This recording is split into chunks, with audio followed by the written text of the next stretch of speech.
Ah, parece que ya. Ok, va de nuevo. Muy buenas tardes a todos. Vamos a iniciar con el seminario de esta semana de la Unidad de Bioingeniería ubicada en la UMIES, en la Unidad Multidisciplinaria de Investigación en la FES Zaragoza, que se llevan a cabo en el laboratorio 7 del primer piso. No sin antes presentar a los responsables de estos seminarios que se encargan de la logística, de la invitación de personas para que nos expongan su trabajo. Empiezo sin un orden en particular, el doctor Fausto Calderas García, el doctor Edson Emilio Herrera Valencia, la doctora Guadalupe Sánchez Olivares, la doctora Catalina Soriano Correa, la doctora Linda Verónica Campos Fernández, el doctor Enrique García Leal, la doctora Alejandra Chávez Riveros, la doctora Margarita Cantú Reyes, el doctor Joaquín Flores Jerónimo, la doctora María Guadalupe Salinas Juárez. El día de hoy nos va a presentar un seminario la doctora Brenda Natali Sánchez Eguía. Para esto le voy a pedir, por favor, a la doctora Margarita Cantú que sea tan amable de presentarnos a nuestra ponente. Por favor, doctora, si es tan amable. No sé si soy yo, pero no se escucha. No, ¿verdad? Ok. A ver si. Bueno, ¿ya me escuchan? Ahí está. Sí, doctora, fuerte y claro. Hola, buenos días. Estoy muy contenta de presentar a mi colega, la doctora Brenda. Voy a leer la semblanza académica. La doctora Brenda Natali Sánchez Eguía es química por la Facultad de Ciencias Químicas de la Universidad Autónoma de Coahuila. Realizó sus estudios de posgrado en el área de química bioinorgánica en el Instituto de Química de la UNAM, bajo la tutoría del doctor Iván Castillo. Realizó dos estancias postdoctorales, la primera en el grupo de química bioinspirada, supramolecular y catálisis del Instituto de Química Computacional y Catálisis de la Universidad de Girona, España, en colaboración con el doctor Miquel Gómez, desarrollando modelos de las biogenasas de hierro dependientes de cetoácidos. A su regreso a México, se incorporó como investigadora postdoctoral en el equipo de la doctora Laura Gasque en la Facultad de Química de la UNAM. Fue distinguida en 2001 dentro del Sistema Nacional de Investigadores en el año 2019. Su trabajo cuenta con más de 100 citas y ha participado en congresos nacionales e internacionales. Estamos muy contentos y agradecidos a que haya estado en los viernes. Es muy enriquecedora su presencia y su conocimiento.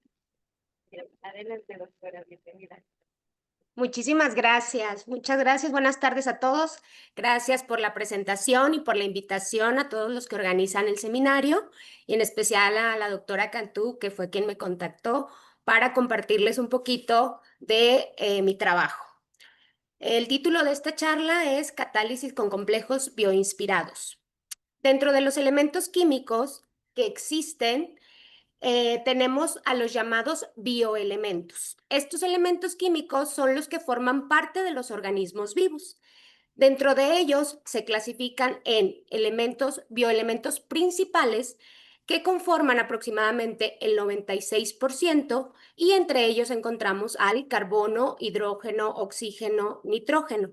Tenemos también a los bioelementos secundarios. Estos participan en actividades fisiológicas y entre ellos encontramos al sodio, al potasio, al cloro, entre otros. Y además, estos representan aproximadamente un 3,9%. Y entonces el 0,1%, aquellos que ocupan muy pequeña cantidad en los organismos vivos, conocidos también como oligoelementos, están conformados principalmente por metales, como lo son el hierro, el níquel, el cobre, el zinc. La mayoría de ellos son metales de transición. Sin embargo, a pesar de estar en cantidades traza, estos son los elementos que hacen que ocurra la magia de la vida. ¿Y por qué digo que hacen que ocurra la magia de la vida?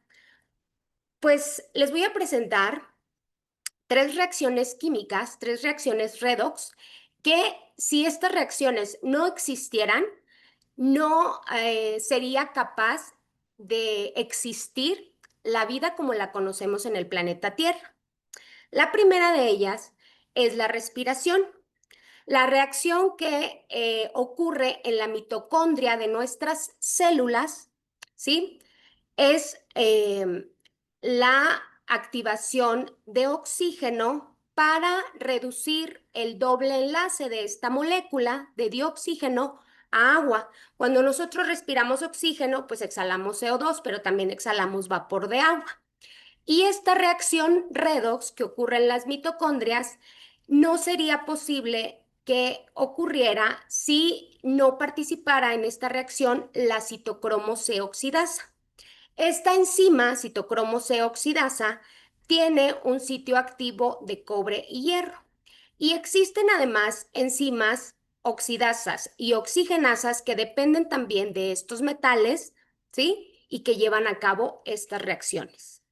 Y toda la vida aeróbica, todos los seres que subsistimos gracias al oxígeno, no podríamos vivir si no existieran plantas que realicen la fotosíntesis, que no es más que la reacción inversa de transformación de agua a oxígeno, ¿sí? Y las plantas son capaces de llevar a cabo la fotosíntesis gracias a que en ellas existe el complejo de evolución de oxígeno, que tiene en su sitio activo iones de manganeso y calcio.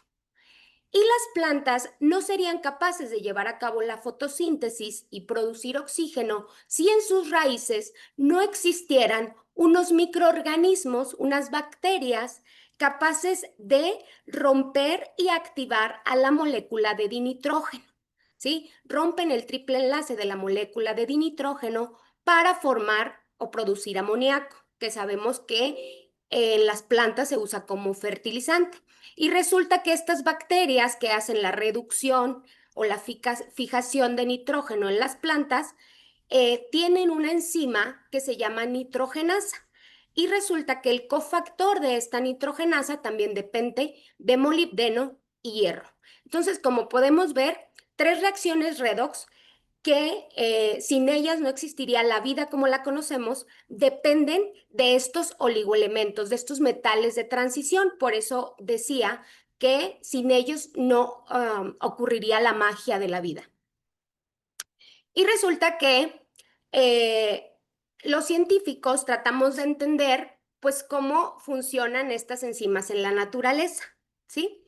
Y lo que hacemos los científicos en una área de la química que se llama química bioinorgánica es tomar inspiración del sitio activo de estas metaloenzimas, de estas enzimas que dependen de iones metálicos para llevar a cabo su actividad y tomar como referencia el sitio activo y los aminoácidos que coordinan a el ion metálico hacia el cuerpo proteico y desarrollar modelos estructurales y funcionales. También sabemos que trabajar fuera con las proteínas, fuera de su ambiente natural, es complicado, por lo que los modelos funcionales y estructurales nos van a permitir encontrar información relevante acerca de el mecanismo que ocurre en las enzimas y entonces se vuelve un conocimiento sinérgico. Y como les comentaba, esta es una de las áreas de la química bioinorgánica. Particularmente yo he trabajado con enzimas activantes de dioxígeno y aquí les presento la enzima de peptidilglicina alfa hidroxilante. Esta enzima se caracteriza por poseer un sitio activo dinuclear, ¿sí? Es decir, presenta dos centros de cobre que están no acoplados, están separados aproximadamente por 11 angstroms. Y podemos ver que uno de los átomos de cobre está unido al cuerpo proteico por 3 residuos de histidina y este se denomina cobre H. Y otro de los centros metálicos está unido al cuerpo proteico por 2 residuos de histidina y un residuo de metionina. Este se denomina cobre M y este es el que tiene la actividad monooxigenasa. Es el que lleva a cabo la activación y ruptura del enlace de la molécula de dioxígeno. Y esta enzima particularmente lo que hace es oxidar, hidroxilar péptidos terminales de glicina, ¿sí?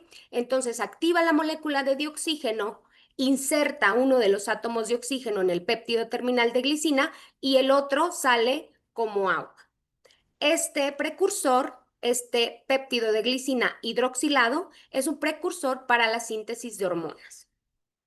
Y entonces, inspirados en este sitio activo cobre M, que tiene 2 residuos de histidina y 1 de metionina, realizamos una serie de ligantes, ¿sí? Que emularan el entorno de coordinación de ese sitio activo.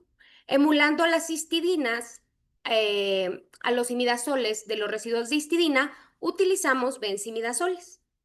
Y emulando a la metionina, utilizamos calcogenoéteres, ¿sí? Particularmente selenio y derivados de tioéteres.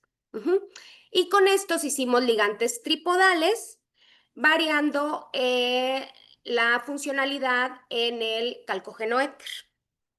Y hicimos toda esta serie de ligantes y en cada uno de ellos pudimos sintetizar y aislar los complejos de cobre 2 y cobre 1 y además pudimos caracterizar su estructura en estado sólido, como lo podemos observar aquí. Bien, como dijimos que, como vimos, estas metaloenzimas participan en activaciones redox de estas moléculas pequeñas, en este caso del dioxígeno. Y entonces, como hacen química redox, pues es importante caracterizar el potencial, ¿sí? Cómo se modifica el potencial redox de ese cobre variando el entorno de coordinación. Y para eso lo que hicimos fue analizar mediante voltamperometría cíclica cada uno de los complejos sintetizados, ¿sí? Y pudimos encontrar el potencial de media onda para el par redox cobre 2, cobre 1 para cada uno de ellos. Pero resulta que, como podemos ver, el sitio que queremos emular es mononuclear. Y nosotros, pues, pudimos obtener cristales de los complejos de cobre 1, ¿sí? Pero resulta que cuando los caracterizamos en estados sólidos, encontramos que obteníamos una estructura dinuclear de estos complejos de cobre 1.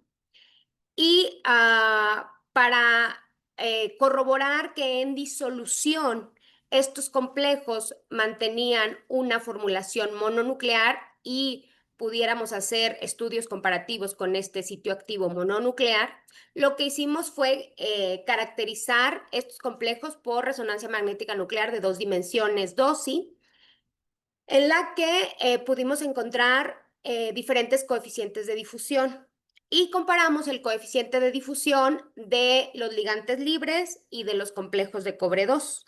A partir de esta ecuación pudimos obtener el radio hidrodinámico de estos complejos, ¿sí? De estos ligantes, y encontramos que para los ligantes el valor de radio hidrodinámico era muy parecido para su complejo de cobre 1. Esto nos dice que en disolución los complejos de cobre 1 son mononucleantes, ¿sí? Son sitios activos o complejos mononucleares, ¿no? Que es importante porque queremos emular al sitio activo que es mononucleante. Y entonces, ya con esta información, pues procedimos a entender la reactividad de estos complejos. Y lo primero que quisimos hacer era saber si eran capaces de activar a la molécula de dioxígeno como lo hacen las enzimas. Y entonces lo que hicimos fue hacer disoluciones de complejos de cobre 1, ¿sí? Y bajo estas condiciones particulares burbujeamos oxígeno. Y lo primero que encontramos al analizar la disolución resultante por resonancia paramagnética electrónica fue la señal característica para un centro de cobre 2, pero además encontramos una señal muy cerca del valor de G para el electrón libre. Esto nos habla de la presencia de un radical orgánico. Y nosotros atribuimos esta señal del radical orgánico a la presencia del superóxido, ¿ok? Para corroborar que se trataba del ion superóxido, ¿sí? Que ocurría una transferencia electrónica entre el cobre 1 y el oxígeno y se formaba el superóxido, utilizamos una trampa atrapadora específica para el superóxido, el DMPO, y al analizar el aducto formado por la trampa y el superóxido encontramos el patrón característico de 6 señales, que no es más que este radical acoplado al spin nuclear del nitrógeno y del hidrógeno a larga distancia, ¿no? Por eso es un triplete desdoblado. Y entonces corroboramos que pues, los complejos sí eran capaces de activar oxígeno y que formaban superóxido. Y entonces, ahora lo que queríamos entender era qué tipo de superóxido, de complejo o de aducto cobre superóxido estábamos formando, dado que en la literatura se habían descrito que el superóxido que se podría formar podría estar coordinado de forma lateral, como se observa aquí, o bien de forma terminal, es decir, nada más por uno de los átomos de oxígeno y el otro átomo queda sin enlazarse al centro metálico, ¿sí? Como se observa en esta figura. Para las características espectroscópicas, para el aducto cobre superóxido coordinado de forma terminal, se presentan aquí 400 nanómetros de longitud de onda y un coeficiente de extinción molar de 4000 molar a la -1, centímetro a la -1. ¿Sí? Y este se caracteriza por tener un estado triplete y por ser electrófilo, reacciona hidroxilando sustratos. Mientras que el lateral, lo que estaba descrito en la literatura, era que tenía su banda característica, un coeficiente de extinción molar menor al terminal, y este no era reactivo. Lo que encontramos nosotros cuando burbujeamos, cuando analizamos la disolución por espectroscopía ultravioleta visible y burbujeamos la disolución de complejo de cobre 1 a baja temperatura con oxígeno, observamos que aparecía una banda alrededor de 340 nanómetros con un coeficiente de extinción molar muy similar al lateral. Y entonces, pues para entender un poco más acerca de la estructura electrónica, se hicieron cálculos de FT en colaboración con la doctora Maylis Orio, y ella fue capaz de simular los espectros electrónicos de los complejos cobre superóxido en los dos estados, triplete y singulete, ¿sí?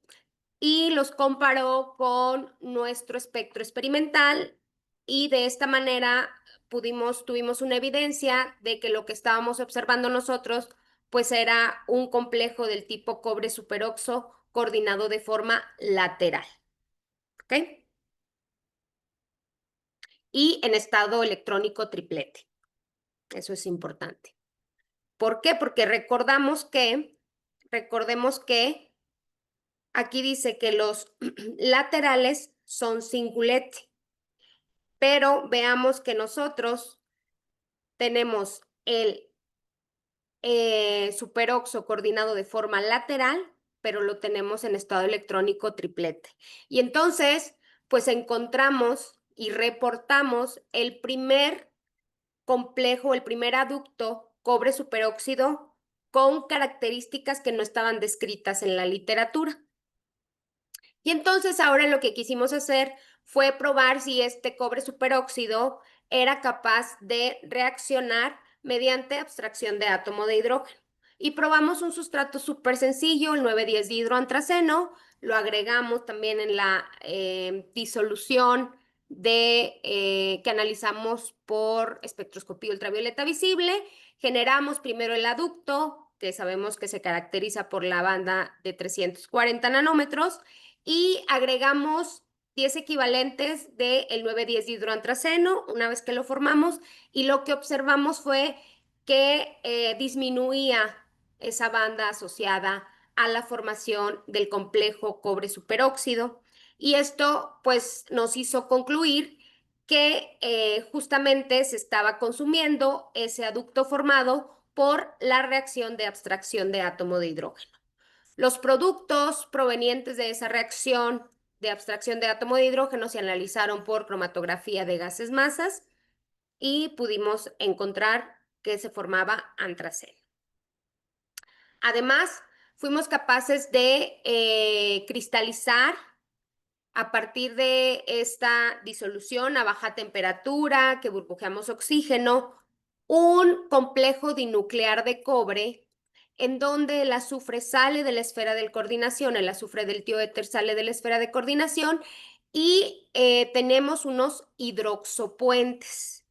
Estos hidroxopuentes nosotros atribuimos a que provienen de la activación y formación del aducto cobre superóxido, pero debido a que el disolvente está en exceso, pues el aducto reactivo es capaz de abstraer átomos de hidrógeno y formar este hidroxocomplejo. Y de hecho probamos esa reacción, generamos el intermediario reactivo de interés y lo dejamos evolucionar, ¿sí? El disolvente es THF y vimos que sí disminuye la banda, entonces quiere decir que sí está reaccionando el intermediario reactivo. Con todo lo anterior, el mecanismo propuesto para este proyecto pues es que los complejos de cobre 1 en estas condiciones reaccionan con oxígeno, generando el aducto cobre superóxido coordinado de forma lateral en estado electrónico triplete. Y este aducto es reactivo hacia la abstracción de átomo de hidrógeno y va a producir el hidroxocomplejo que eventualmente evoluciona el hidroperoxo complejo que eventualmente evoluciona al hidroxocomplejo, que fue el que pudimos aislar. Además, en este proyecto probamos la reactividad de los complejos cúpricos, de los complejos de cobre 2, en este caso para la formación de los hidroperoxocomplejos, haciéndolos reaccionar con peróxido de hidrógeno y trietilamina. Estos hidroperoxocomplejos los probamos como agentes de transferencia de átomo de oxígeno en sulfuros, ¿sí? Y pudimos utilizar el dibenzotiofeno y el tioanisol como sustrato en este caso y analizamos el producto de oxidación, el producto de la transferencia de átomo de oxígeno mediante cromatografía de gases masas. Podemos ver que para el tioanisol pues tenemos rendimientos bajitos y para el dibenzotiofeno pues prácticamente no hubo reacción.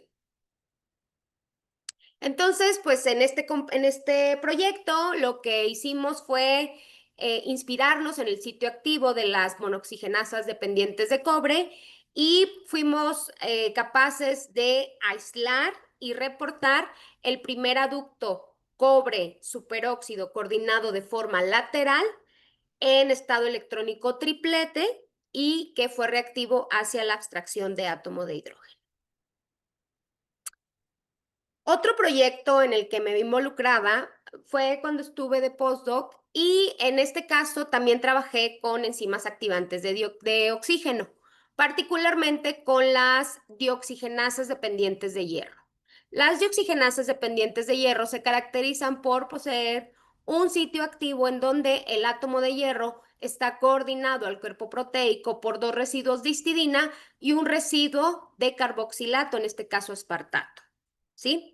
Y como podemos ver, la coordinación de los tres residuos de aminoácidos es por una de las caras del octaedro, ¿sí? Es una coordinación del tipo facial.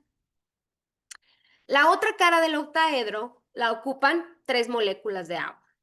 Pero estas dioxigenasas dependientes de hierro para llevar a cabo su reactividad, ¿sí? Necesitan de un cosustrato. El cosustrato es el alfa-ketoglutarato. Entonces, el alfa-ketoglutarato sustituye a 2 moléculas de agua de esta manera y esta especie, este intermedio, es el que interactúa con oxígeno para activarlo. El oxígeno sustituye o reemplaza a la molécula de agua y una vez que se coordina al átomo de hierro, ocurre un proceso de transferencia electrónica y se forma el aducto hierro superoxo. Este superoxo formado pues hace un ataque sobre el carbonilo del alfa-ketoglutarato formando un alquil peroxo complejo. Este alquil peroxo complejo se reorganiza y libera del alfa-ketoglutarato el CO2, lo descarboxila, ¿sí? Esta parte de la molécula, insertando este átomo de oxígeno en el alfa-ketoglutarato y generando el intermediario reactivo ferrilo. Este ferrilo es el que va a oxidar al sustrato orgánico. Estas enzimas participan en un montón de reacciones. Entonces, el ferrilo oxida al sustrato orgánico, ¿sí? Y va a liberar con otro alfa-ketoglutarato el sustrato hidroxilado y el succinato. Entonces, como podemos ver, uno de los átomos de la molécula de oxígeno se inserta en el alfa-ketoglutarato y el otro de los átomos de oxígeno, de la molécula de dioxígeno, se inserta en el sustrato. Por eso son dioxigenasas, a diferencia de las monooxigenasas que vimos en el proyecto anterior. Y entonces, inspirados en el sitio activo, hicimos complejos biomiméticos utilizando como ligante esta triasa que pues lo que queríamos era que adoptara la coordinación de forma facial como en las enzimas. Además, esta triasa pues podemos sustituirla, cambiar los sustituyentes, es de fácil sustitución y es tridentado, ¿ok? Con este ligante y utilizando como análogo del alfa-ketoglutarato, utilizamos el benzoilformeato, sintetizamos diferentes complejos de hierro. En este caso, el complejo dinuclear de hierro, vemos que el benzoilformeato actúa como puente. Para este caso, es un complejo mononuclear de hierro, ¿sí? En donde el benzoilformeato actúa como ligante bidentado y como análogo del succinato, que es el producto de la descarboxilación del alfa-ketoglutarato, utilizamos el benzoato en este caso. Y entonces, pues lo mismo, aprobar la reactividad frente a oxígeno para saber si hacen la misma química que hacen las enzimas.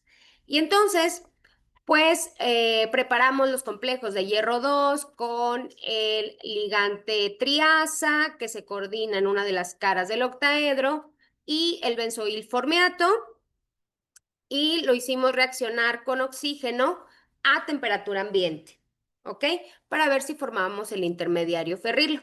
Como podemos observar en la fotografía, al inicio de la reacción, ¿sí? Estos globos están llenos con oxígeno, al inicio de la reacción, no sé si se alcanza a percibir bien, la disolución en acetonitrilo tiene una coloración morada, ¿sí? Esta coloración morada se la da la transferencia de carga del benzoilformeato al hierro. ¿Ok? Y entonces, para probar que estábamos promoviendo la descarboxilación de este benzoilformeato, pues lo que hicimos fue, al terminar la reacción, tratar con ácido para formar el ácido benzoico. Y este ácido benzoico, como fuimos tomando alícuotas en función del tiempo, podemos ver que justamente aumentan las señales de los protones del anillo aromático del benzoilformeato, perdón, del ácido benzoico. Entonces, por un lado, estábamos probando que, pues, sí había una descarboxilación, entonces parece que sí está activando al oxígeno y probamos que ocurría la descarboxilación al detectar el ácido benzoico. También analizamos esta disolución por espectroscopía ultravioleta visible. Podemos ver que la absorción en 570 es debida justamente a la coloración morada y cuando la hacemos reaccionar con oxígeno, esta coloración morada desaparece, ¿sí? Vemos que la banda de 570 cae y aparece una en 395. Al analizar la caída de esta banda con el ácido benzoico cuantificado con un estándar interno, pues pudimos ver que cuando se consume por completo el complejo de hierro 2, ¿sí? Únicamente en estas condiciones de diclorometano pudimos recuperar o cuantificar el 50% del ácido benzoico. Y entonces esto nos hizo pensar en que tal vez aquí en este medio de reacción pues había un camino de descomposición. Y entonces decidimos cambiar el medio de reacción y probamos la misma reactividad, pero ahora en acetonitrilo. Y podemos ver aquí que el ácido benzoico recuperado pues ya está cerca del 85%. Entonces pues ya fuimos casi a cuantitativo. Y también probamos esta reactividad en acetona y aquí los resultados fueron aún mejores porque podemos ver que el decaimiento es mucho más limpio que en acetonitrilo y además el ácido benzoico pues ya lo recuperamos casi cuantitativo, ¿no? Arriba del 90%. También probamos esta reacción con sustratos internos, ¿sí? En este caso fue también sulfuros y pudimos ver que en estas condiciones pues se obtiene el sulfóxido también de manera cuantitativa. Y entonces pues nos quedamos ya trabajando en este medio de acetona. Y como les comentaba, pues probamos sulfuros para ver si este intermediario reactivo que pensábamos que se estaba formando, el ferrilo, era capaz de insertar o transferir el átomo de oxígeno a este sulfuro para generar los sulfóxidos. ¿Ok? Y probamos sulfóxidos, diferentes sulfóxidos para sustituidos. ¿Ok? Y al hacer el análisis de Hammett, lo que encontramos es que el intermediario es mucho más reactivo con los sulfuros sustituidos con grupos electrondonadores. Mientras que con los sustituidos con grupos electroatractores, pues la reactividad es prácticamente nula. Y esto nos habla de un intermediario electrofílico como lo es el ion ferrilo. Entonces, por un lado ya estábamos probando que sí se activa el oxígeno, que sí es capaz de hacer transferencia de átomo de oxígeno y que además uno de los átomos de oxígeno provoca la descarboxilación del benzoilformeato y además se inserta en el benzoato, que es el otro producto de las dioxigenasas, análogo a las dioxigenasas.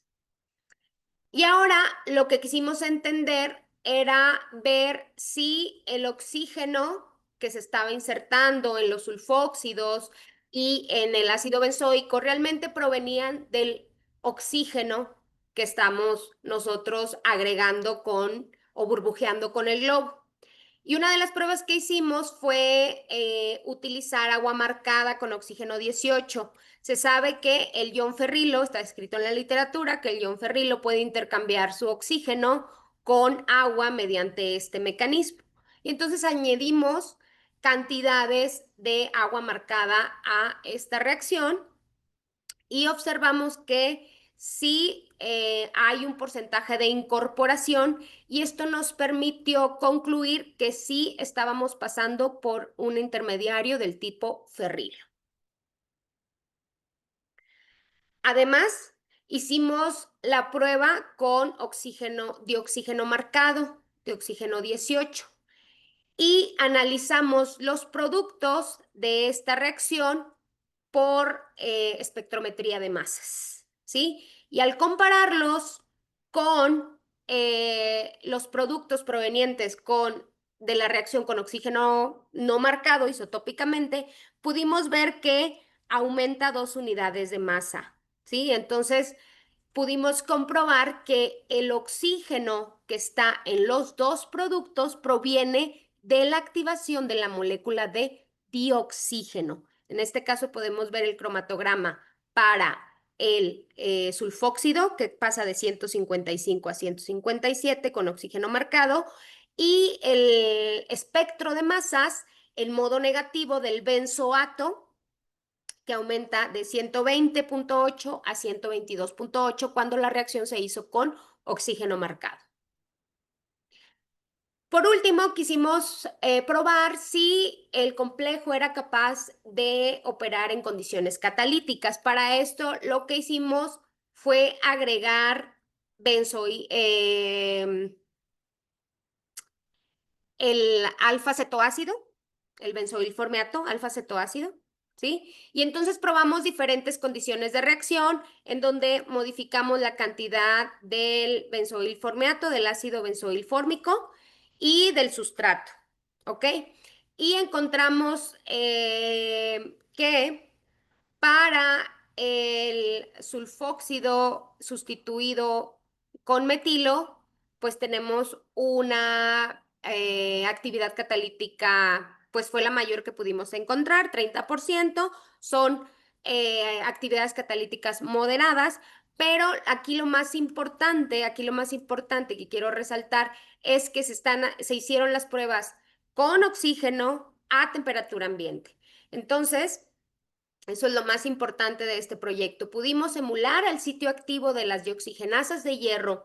Pudimos hacer que nuestros complejos biomiméticos hicieran la química de las dioxigenasas de hierro y que las hicieran en condiciones muy suaves de reacción. Y el proyecto más reciente en el que estoy trabajando es un proyecto que también involucra a enzimas de cobre y como podemos ver en la lámina, la mayoría de las enzimas de cobre, ¿sí?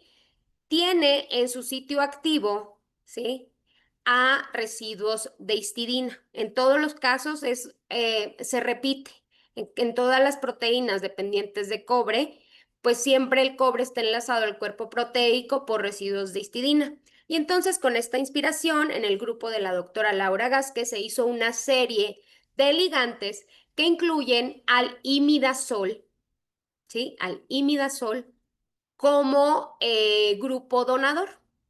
Particularmente en este proyecto que les voy a hablar, yo trabajé con estos 3 ligantes que son dinucleantes, ¿ok?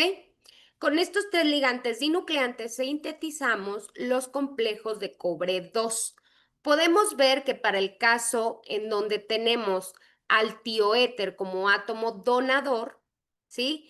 El anillo de diacesina adopta una conformación del tipo silla, mientras que para el caso del bromeín, que solamente tenemos 2 átomos donadores, uno proveniente del anillo de imidazol y del nitrógeno central del anillo de diacesina, este adopta una conformación de tipo, ay no, creo que este es tipo, ay, perdón, no me acuerdo si este es bote y este es silla, una disculpa, pero adopta la conformación opuesta, ¿no? Y también fuimos capaces de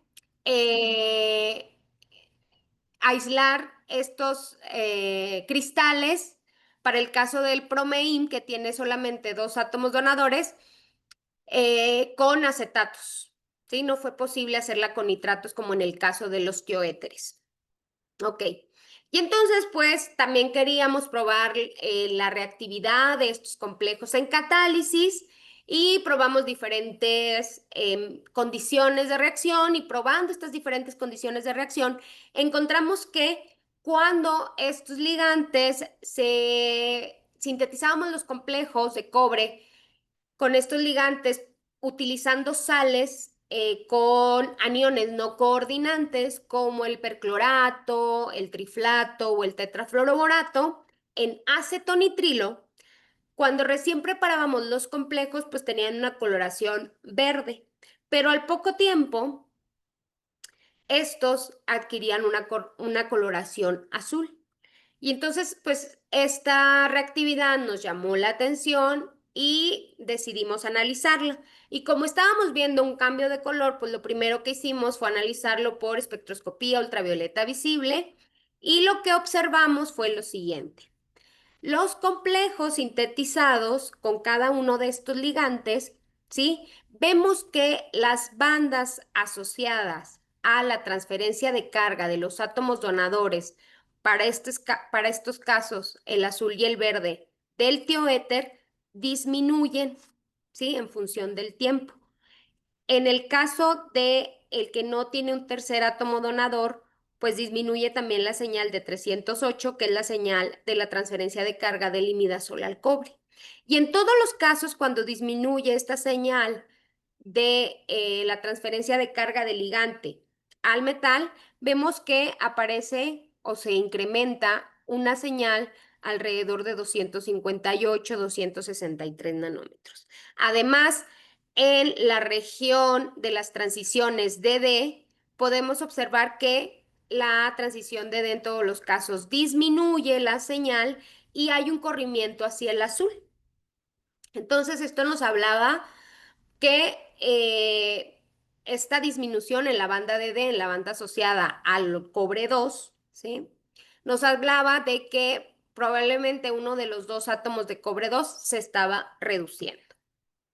Además, estas disoluciones se analizaron por resonancia paramagnética electrónica y en el punto final de cada una de las reacciones y pudimos encontrar los espectros que tienen el patrón característico para un solo cobre. Y entonces apoyaba más la hipótesis de que uno de los dos cobres estaba reduciendo. Al hacer un análisis más detallado, más detenido, ¿sí? Utilizando uno de los tres ligantes, el TIO-PRO, podemos observar, pues con detenimiento, cómo las bandas que disminuyen al mismo tiempo que aumenta la banda de 258. Además, se hizo el estudio cinético con resonancia paramagnética electrónica y se hizo tanto a temperatura ambiente como a baja temperatura. ¿Ok?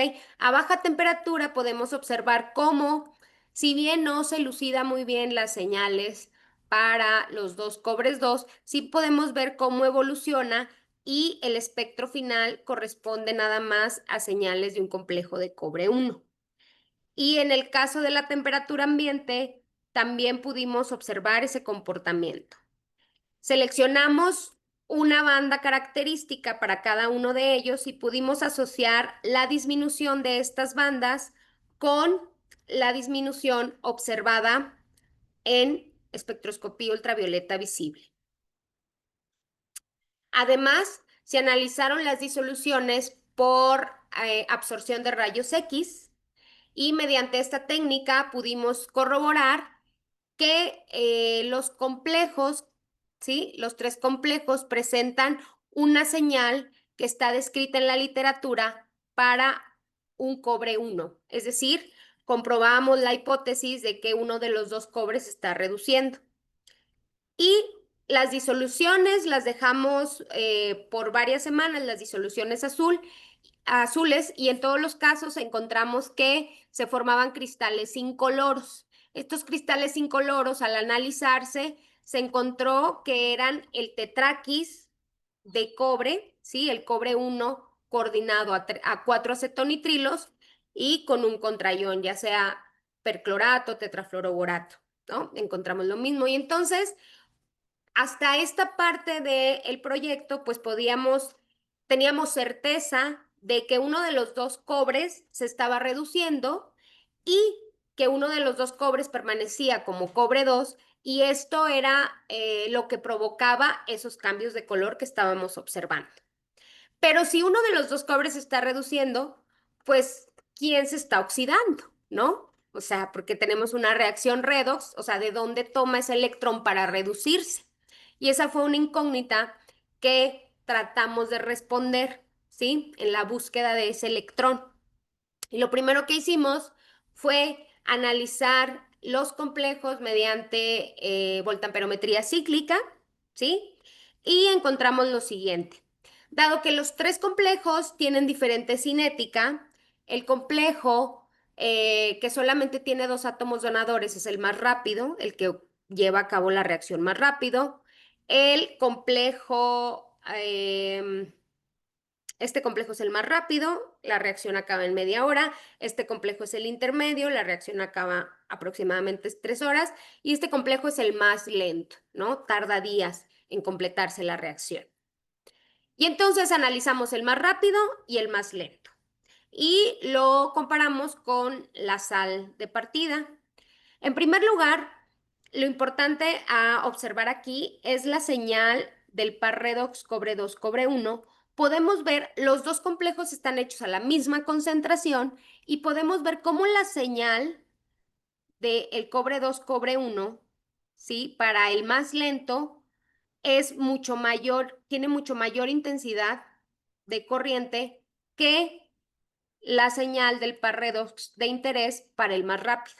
Y esto nos habla de que en el más lento, pues todavía tenemos más cantidad de cobre 2 que en el caso del que ya se transformó. ¿Ok? Eso por un lado. Y por otro lado, podemos ver en el más rápido, en el que ya tiene la valencia mixta, es decir, un cobre 2 y un cobre 1, que tenemos dos señales de reducción, ¿sí? En cerca de -1,23 y cerca de -1,83. Y podemos ver que la señal de -1,83 se parece bastante a la de -1,88, ¿sí? Es decir, parece que es el cobre 2 que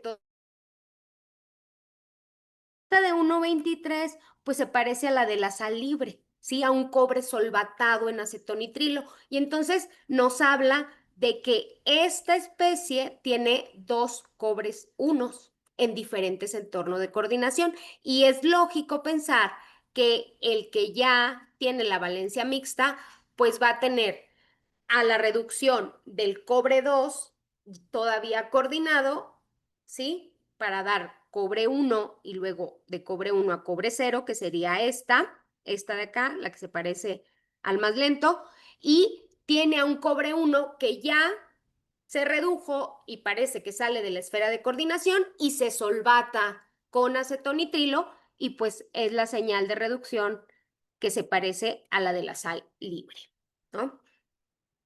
También analizamos estos complejos, como queríamos saber si el ligante se oxidaba, pero debido a la baja solubilidad de los ligantes en acetonitrilo, pues siempre teníamos que tenerlo coordinado para que se solubilizara en este medio, pues hicimos la voltamperometría cíclica, pero con los análogos de zinc, que sabemos que el zinc no es electroactivo, es un metal no electroactivo, y pudimos analizar el ligante libre o el ligante coordinado con zinc y tener la señal de oxidación del ligante y compararlo con la señal de oxidación observada en los voltaperogramas con cobre. Y entonces pensamos que ese electrón podría provenir del ligante. Y entonces, si recuerdan, les dije que cuando disminuye la banda de transferencia de carga y la banda de D por V, se ve el incremento de una señal en 258, ¿sí? Analizamos por espectroelectroquímica, ¿sí? La disolución del complejo de zinc con el ligante más rápido y encontramos que se forma cuando estamos oxidando, ¿sí? Se forma esta señal en 263 y esta señal en 263 la atribuimos al radical formado en los ligantes y que es la señal asociada a la transferencia de carga. Doctora Brenda, disculpe la interrupción. Estamos un poquito apretados de tiempo. Le quedan 5 minutos, por Ok, favor, me doctora, voy si es tan rápido. amable. Sí, gracias. Gracias. Y bueno, lo que hicimos también fue caracterizar esta disolución por EPR y encontramos que se estaba formando superóxido en el medio. Comprobamos esta formación de superóxido de manera indirecta mediante la reacción con triyoduro con yoduro de potasio al reaccionar con peróxido, que el peróxido puede provenir de la dismutación de superóxido, y vimos que si se forma el triyoduro, Además, analizamos por DFT los distintos complejos de cobre 2 y el de valencia mixta, donde ya saltó el electrón, y con todo lo anterior pudimos proponer el siguiente mecanismo.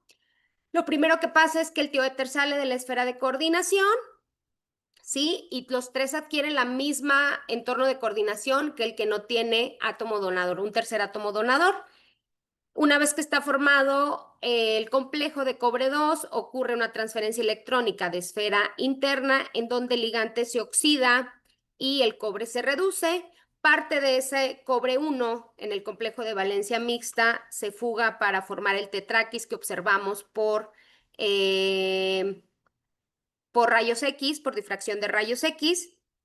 Y este cobre 1 puede interaccionar con oxígeno para formar el superóxido que detectamos por EPR. Y además este superóxido puede dismutar en peróxido para, ¿cómo lo detectamos de manera indirecta? Con el yoduro de potasio.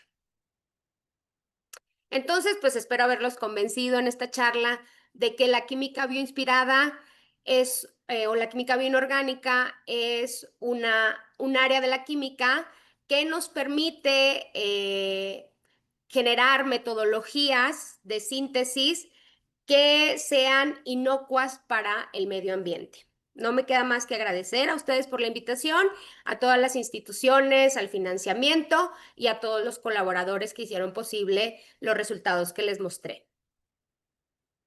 Muchas gracias. Al contrario, doctora Brenda, felicidades por su trabajo. Le agradecemos mucho su tiempo y su disposición para presentarnos este trabajo tan interesante en los seminarios. Vamos a pasar a la sección de preguntas. Yo creo que tenemos permiso para unas 3 preguntas, probablemente. Bueno, veo manos levantadas. Recuerden que pueden preguntar a través del micrófono o por medio del chat. El doctor Edson Emilio tiene levantada su mano, perdón. Adelante, doctor, si es tan amable.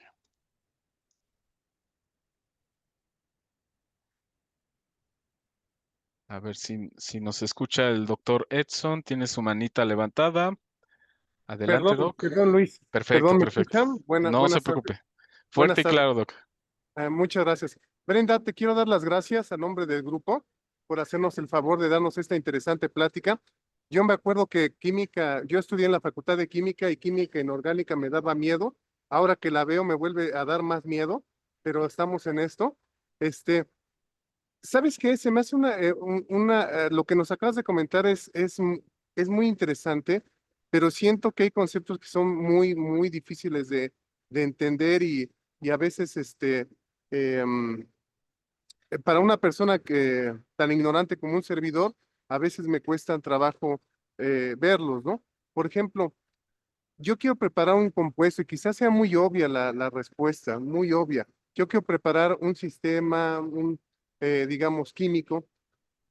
¿Cómo le haces, o sea, tú, para saber si realmente ese compuesto que has preparado es el que tú quieres obtener? O sea, es algo que obviamente que debe ser de ensayo, error, con pruebas, digamos, con espectros, como tú le llamas, que son resonancias de las moléculas. Esos espectros que nos estás mostrando, este, pues obviamente que eso es lo que estudiamos en el grupo, la respuesta de una fuerza externa e interna, y eso es lo que nos da la huella digital. Esas curvas que nos presentabas, que son como fantasmitas, ¿no? Pues la pregunta es, ¿así se hace o soy demasiado simple para mis compañeros de la Facultad de Química? Muchas gracias, ¿eh? De veras que te agradezco y muy buena expositora. Gracias. Bueno, no sé si me quedé con la pregunta o con la mitad. Sí, Comentó que sí, cómo sabíamos si va exacto, a funcionar un compuesto que a mí se me ocurre sintetizar. exactamente. Ah, ok.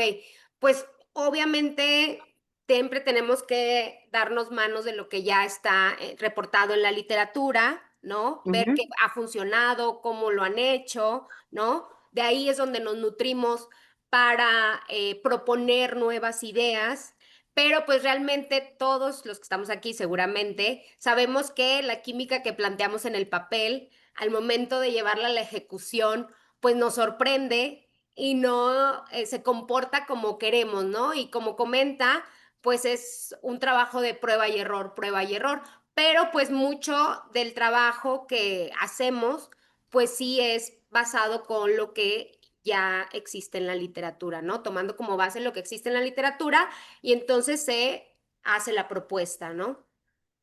Ok, muchísimas gracias, ¿eh? Te agradezco tu gentileza. Bienvenida Gracias. al grupo. Ay, gracias. Adelante. Sí, doctor Edson, muy amable, gracias por sus preguntas. Gracias, doctora Brenda, por contestarlas. Veo la manita levantada de la doctora Catalina Soriano. Adelante, doctora, si es tan amable. Sí, muchas gracias. Doctora, buenas tardes y gracias por su presentación. Yo veo mucho trabajo interesante, por supuesto, y sobre todo la química inorgánica, que vaya, a mí me fascina. Acá hay una cuestión importante. Bueno, tengo muchísimas preguntas, pero solamente me voy a centrar en dos por el tiempo que tenemos y seguramente mis colegas querrán preguntar. Pero me llama la atención, ¿por qué cobre? Ajá, si sabemos que el cobre, y justamente dentro de lo que usted presentaba, de hecho el cobre se le llama dentro de su grupo el niño malo del grupo, porque sabemos que justamente como tienen su coordinación de a la 9, tiende a coordinar como cuadrado plano o en muchos casos tetraedro, si no mal recuerdo. En ese sentido, ¿por qué cobre? Y de hecho cuando ustedes hacen los diferentes diagramas y usan esta voltamperometría, de repente parecería que pasa de uno a otro. ¿Qué implicaciones tiene eso para un sistema biológico? Y al mismo tiempo mi pregunta en la parte inicial, que ustedes utilizan el aminoácido glicina. ¿Hay algo en particular y manejan o tienen alguna asociación también con respecto a la quiralidad? ¿O por qué elegir ese aminoácido y no otros? Y lo mismo Hola, ¿qué pasa tal? con el metal, ¿no? Sí, ¿qué tal? Buenas tardes. Bueno, en principio, ¿por qué cobre? Pues porque nos inspiramos en metaloenzimas dependientes de cobre, por eso trabajamos con cobre. Yo no trabajé con, tal vez hubo ahí una confusión, yo no trabajé con péptidos, sino expliqué la particularidad o lo que hace la enzima peptidilglicina alfa hidroxilante. Pero yo en mi trabajo hice compuestos con ligantes tripodales, con dos benzimidazoles, una amina central y un calcógeno éter.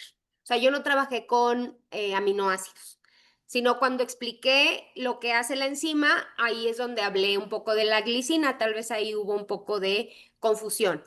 ¿Por qué cobre? Pues como le comento, porque pues nos inspiramos en esas metaloenzimas que dependen de cobre y por eso trabajamos con cobre. Ahora, me preguntaban las implicaciones de el En cuanto comportamiento cuando tiene, redox, exactamente. del comportamiento redox de los complejos inspirados. ¿Sí? ¿Se refiere al primer proyecto o al último proyecto? Porque De hecho, en ambos proyectos muestra sus diagramas de voltamperometría y ahí en algún momento, pues cuando analizan esa transferencia de electrones, inclusive que también me llama la atención sus diagramas que tiene de ultravioleta visible a la hora de analizar las transferencias de carga, porque al final de cuentas el cobre que justamente tiene esa propiedad o esas características que de repente tiende a coordinar de manera diferente y luego el estudio que ustedes hacen con los diferentes sustituyentes. Vaya, eso es algo que a mí me parece mucho trabajo. sí. Creo que yo supongo que ha sido difícil de integrar porque además había que saber en qué momento y cómo están coordinando y sus implicaciones, ¿no? Sí, claro, claro. Y también vemos cómo al modificar solo una pequeña fracción de la estructura, porque todos comparten similitud en la estructura, pues cómo cambia, ¿no? Cambia bastante sus características espectroscópicas, ¿no? Y también químicas, porque como comentaba, los diferentes colores es muy probable que tenga que ver ahí algo con respecto a la esfera de coordinación y su interacción con los ligandos, ¿no? Cuando cambia de color a esto, esta reactividad observada es justo porque uno de los dos cobres se reduce, ¿no? Entonces uno queda como, aquí los dos empiezan como cobre 2 y los tres tienen diferente cinética. Este es el que cambia más rápido, este es el que llega más rápido a azul y luego este tarda un poquito más de tiempo y este es el que se tarda mucho más tiempo. Hola, y aquí no hicieron estudios termodinámicos en esta parte, la parte termodinámica para ver la reactividad y estabilidad de los complejos? Hicimos cálculos DFT, bueno, en colaboración. Esa es la única termodinámica que tenemos, ¿no? Las delta Gs y demás, pero, o sea, experimentales, no. Me llama la atención y con esto concluyo que bueno que se fue a la parte de DFT, porque me llama la atención que justamente teniendo metales, ustedes utilicen el funcional B3LIP, cuando ese funcional, bueno, ya lo han desterrado Ah, no, muchísimo desde hace como 2 décadas, y no, veo no, que al menos en la metodología que usted puso sí, por ahí que tenía el funcional B3LIP, no se comenta la base, y me llama la atención porque justamente si no, no, estamos no. hablando de metales, Sí, sí. Dígame. sí, entonces yo me supondría ver otro tipo de funcionales como los que ha sugerido, por ejemplo, Donald Truller, Sí, toda la justo, familia justo. de los M, en particular para metales se usa Claro, claro, claro. M05, ¿no? Sí, justo. No, no sé dónde vio B3Lip. No, B3Lip está en el proyecto anterior. Creo que es en el primer proyecto donde está B3Lip. Pero que son en donde hizo la simulación la doctora francesa, que es en Orca. Sí, este lo hizo en Orca y lo hizo con B3Lip. Ella lo hizo así. Pero en este último proyecto, justo estamos colaborando con alguien que trabaja mucho con Trular. Sí, vi al Justo doctor usamos el Yaboy. M06. Ujú. Aquí ya no puse la metodología, es el M06 el que usamos aquí. Sí, porque en ese sentido realmente con B3Lip a lo mejor esas discrepancias, o sea, podrían ver cosas muy raras que se veían en el primer gráfico. Sí, es un funcional que realmente no representaría un sistema generalmente de este tipo, ¿no? Bueno, por mí sería todo. Muchas gracias. No sé si alguno de mis Gracias. compañeros desea. Muchas gracias. Muy bonito su trabajo. Gracias. Gracias, doctora Catalina Soriano, por sus preguntas y gracias, doctora Brenda, sus respuestas. Muy amable. Veo la mano levantada de la doctora Margarita. Ya con esto concluiríamos el seminario porque ya estamos fuera de tiempo. Por favor, si son tan amables. Sí, Adelante, doctora. muchísimas gracias. Ay, Contrario. muchas felicidades, muchas gracias por todo lo que nos expones de tus trabajos. Es muchísimo trabajo, mucha colaboración y qué bonito, ¿no? Que intentemos copiarle a la naturaleza, ¿no? Yo también química orgánica sintética y siempre la naturaleza nos enseña, pero pues sí, ¿no? Ya llevarlo al laboratorio tiene sus implicaciones y no siempre sale como queremos. A mí me gustó muchísimo la aplicación del CO2. Si puedes poner tu diapositiva 18, creo que es el segundo proyecto. Además se ve que hay bastantes recursos en el extranjero, ¿no? Porque también me quedé con la duda de qué precio tiene el agua con oxígeno 18. Ay, sí, es cari. No sé, no me sé el precio, pero sí es muy cara. Es muy Porque, por cara. ejemplo, ahí se ve, ¿no? Cómo le pones el oxígeno con globos. Pero en Sí. el caso del oxígeno 18, ¿cómo es? Ah, bueno, en el caso del agua marcada, o sea, Ujú, justo queríamos probar que existía este intermediario ferrilo mediante esta metodología. Entonces lo que hice fue, ya cuando está fuera de la caja de guantes, porque pues todo esto lo preparo dentro de la caja de guantes por ser hierro 2. ujú, Ya estando así el setup, pues nada más le inyectaba los equivalentes de el agua ujú. marcada, ¿no? Aquí tengo la Ah, ok. gráfica de los equivalentes y luego ya hacía el tratamiento ácido y las extracciones líquido-líquido para analizar mediante cromatografía de gases el producto, este, Ujú. sulfóxido, ¿no? Pero Pero, eso por nada más ejemplo, se inyecta la cantidad pe- de agua. pero Y el en el oxígeno, caso de, ajá. perdón, y en el caso de oxígeno 18, pues llené un globito con un tanquecito que teníamos así súper chiquito que Mm, tenía oxígeno marcado, porque también es caro. ujú, sí, sí, sí. Pero qué bueno, ¿no? Que hay los recursos para esas. Sí. Vamos a seguir al oxígeno a ver si de verdad está en el producto final. Ay, perdón, de la diapositiva 18. La aplicación de lo del CO2. Entonces, ese ligante, tú lo hiciste, ¿no? El Sí, triasa, ¿no? El sí, se triasa. sintetiza en el Pero, agua. pero el fragmento que se queda en el ácido benzoico, ese fragmento es... Este benzoil formeato, mira, lo que pasa es, como lo explicaba en el mecanismo de las enzimas, se coordina el oxígeno, hay transferencia electrónica y demás. y el oxígeno el oxígeno activado, déjame te lo pongo mejor el oxígeno activado, este oxígeno ataca a este carbonilo, ¿sí? Aquí se ve, y Ujú. todo este fragmento sale como CO2, CO2. Pero eso ustedes lo eligieron a propósito para que se formara el ácido benzoico. Ah, el benzoil formeato, pues Ajá. necesitábamos un alfa-cetoácido, ¿sí? Ujú. Porque en la naturaleza usa el alfa-ketoglutarato, que es un Mm, alfa-cetoácido. Entonces, para emular ese alfa-cetoácido, usamos el benzoil formeato, ¿sí? Y ujú. entonces, si ocurriendo la química que hacen las enzimas, pues este fragmento es el Sí, CO2 liberado sí, y sí, sí. el oxígeno se inserta aquí y Ajá. luego ya hicimos el tratamiento ácido y seguimos la Ok. formación del ácido Pero a benzoico mí en me, función me del llama tiempo. mucho la atención porque, por ejemplo, han pensado que pueden utilizar o sintetizar estos catalizadores para aprovechar el CO2, que es como un residuo, ¿no? También para crear ácido. O sea, Bueno, creo que a lo como mejor esa no aplicación estamos en como particular. entendiendo. No, es que si te fijas, aquí el CO2 proviene de este ligando orgánico. Ah, ya. Tú me estás diciendo, Ah, ok. métele el CO2, entonces Ajá. creo que son dos cosas distintas. Pero no están como pensando en eso, en aprovechar en ningún proyecto de los que... Mm, por ahora no. Por ahora no. Digo, Ah, tengo proyectos escritos, pero que todavía no he llevado a la ejecución. Donde pues claro que me interesaría pues la activación de las moléculas pequeñas, ¿no? Y dentro de la activación de las moléculas pequeñas pues está el CO2. ujú, ujú. Ok, bueno, muchísimas gracias por tu presentación y por todo el trabajo realizado. Ay, Gracias. gracias.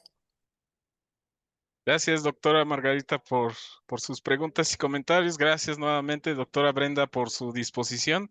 Es una investigación muy interesante y bueno, con esto damos por terminado el seminario del día de hoy. Recuerden que este seminario ha sido grabado y eventualmente será subido al canal de YouTube del Laboratorio de Reología y Fenómenos de Transporte.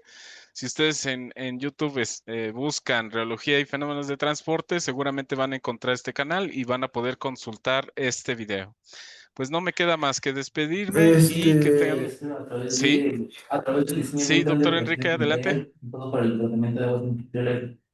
Tenemos que disminuir Creo que está el prendido impacto ambiental su enfocado. micro, ¿verdad? Déjenme. Ahí está ya. Sí, perdón, Luis, sí, perdón. Sin problema, Doc. Bueno, pues damos por terminado el seminario de hoy. Que tengan un excelente fin de semana y nos vemos el próximo viernes. Hasta pronto. Gracias. Hasta Hasta luego. luego.